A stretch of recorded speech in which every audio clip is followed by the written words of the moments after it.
Los animales son algunos de los mejores atletas que hay. En la lucha por la supervivencia, la agilidad, la velocidad e incluso el apetito deben prevalecer más que la vida. Pero incluso estos animales olímpicos no pueden estar a la altura de las circunstancias del mundo de lo extraño.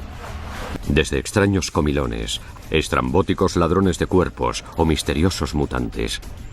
Este equipo de ensueño no sigue las reglas. Vean lo que se necesita para ser el mejor de lo extraño en los animales más raros del mundo, los campeones de la rareza.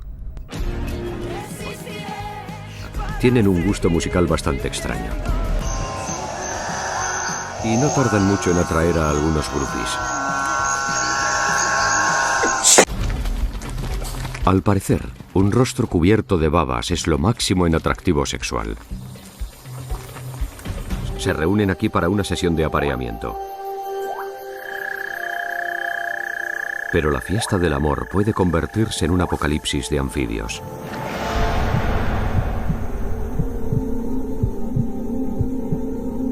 Ese sí que es un ciclo de la vida espantoso. Se convierten en taladradoras vivientes, capaces de perforar para buscar insectos.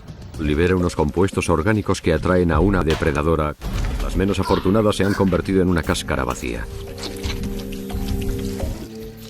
Y no hay día que no termine sin un tratamiento de balneario casero.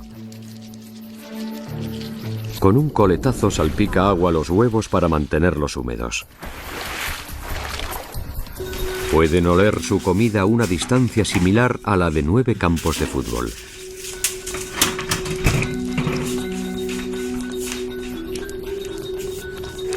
Sin embargo, a algunas especies solo les gusta la comida para llevar. Sus cuerpos extraños no son de mucha ayuda. Los están matando. Solo hay una manera de moverse. Y después se pasan a la vida vegetariana. Pero no estarán a salvo durante mucho tiempo. Parece una pesadilla postapocalíptica. En la batalla por la supervivencia, los campeones de la rareza saben cómo hacer su juego. Ya sea luchando o comiendo, apareándose o engañando, o simplemente demostrando su rareza a la competencia. Una cosa está clara: quieres a estos extraños en tu equipo.